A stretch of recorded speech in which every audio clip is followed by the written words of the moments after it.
দেখো, এনটিপিসি সিলেবাসটা অনেকদিন পরে আলোচনা হবে।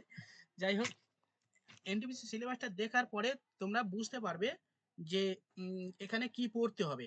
ওকে, চলো এখানে সিলেবাসে আছে, প্রথম দেখো ম্যাথামেটিক্স। ওকে, অঙ্ক রয়েছে 30 নাম্বার।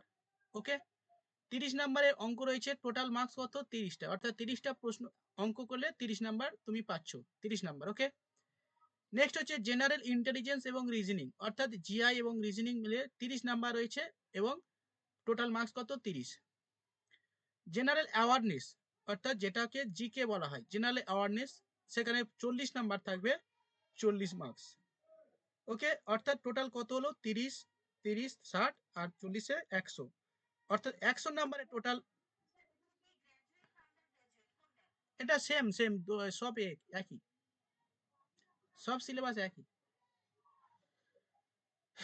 ঠিক আছে, 100 নাম্বার টোটাল প্রশ্ন হবে, 90 মিনিট, 90 মিনিটের মধ্যে অ্যান্সার করতে হবে। এটা হচ্ছে CBT 1।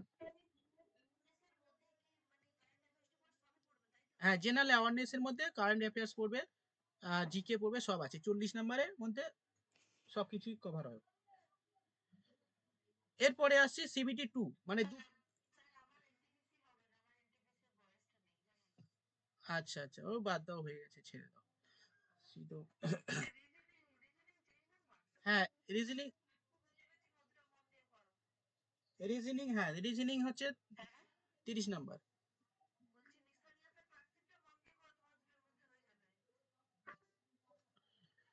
ঠিক আছে, রিজনিং এবং হচ্ছে,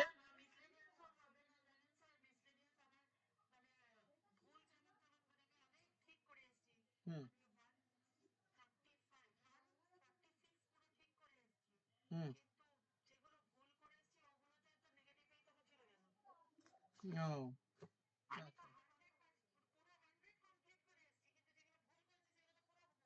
আচ্ছা আচ্ছা, সে আসছে, শুনিয়ে আসতে, ওটা লাস্টে শুনছি, এটা একটু বলে দিই।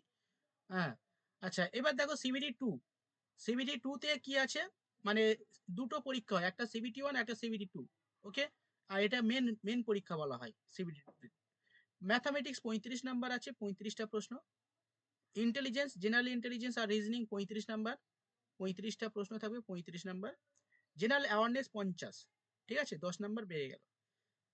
ওকে, 10 নাম্বার বেড়ে গেল না, এখানে 120-তে পরীক্ষা হবে, তাহলে হ্যাঁ, 35, 35, 70। হ্যাঁ হ্যাঁ, না না, প্রথমটা পরীক্ষা তুমি পাস করলে তারপর CBT 2 পরীক্ষা হবে, মানে ওটা পাস করলে তুমি CBT 2 দিতে পারবে। ঠিক আছে, আচ্ছা, তো এটা 120 নাম্বার CBT 2, 90 নাম্বারের, মানে টোটাল হচ্ছে ওই টাইম 90 নাম্বারের, এই 90 মিনিটের মধ্যে 120 নাম্বারে আনসার করতে হবে। 60 না, 30টা।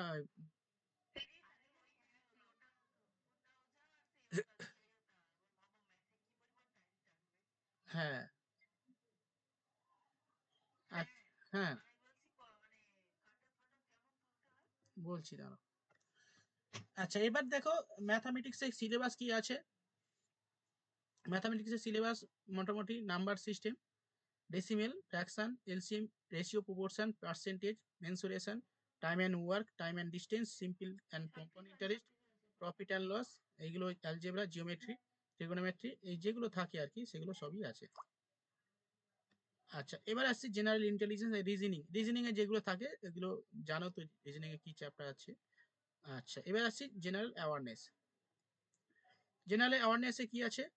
কারেন্ট ইভেন্ট রয়েছে, ন্যাশনাল ইন্টারন্যাশনাল ইম্পর্টেন্স রয়েছে, current affairs, game and sports, art and culture of India, Indian literature and mountain, sorry, হ্যাঁ, monument and place of India, general science and life science. Okay, তো এইগুলো হচ্ছে কি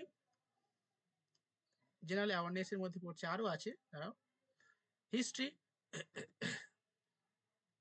history of India and freedom struggle, physical, আচ্ছা, এটা আমার এর মধ্যে আছে, তো আমি কেন হাত দিয়ে করছি কেন, আমার তো হাতে তো পেন আছে। History of India and freedom struggle, physical and social, economic and geography, মানে জিওগ্রাফির মধ্যে সব করতে হবে, world geography, Indian geography, all. Indian political science, politics করতে হবে। জেনারেল সায়েন্টিফিক অ্যান্ড টেকনোলজি অর্থাৎ স্পেস টেকনোলজি করতে হবে।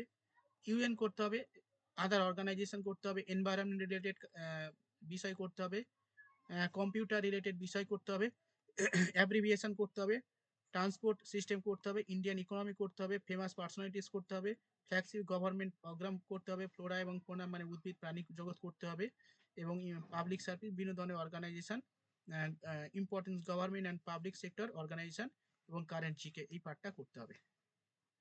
এগুলো হচ্ছে জেনারেল অ্যাওয়ারনেস, মানে পুরো সবকিছু করতে হবে, বাদ কিছু নেই। ঠিক আছে, এই হচ্ছে এনটিপিসি সিলেবাস।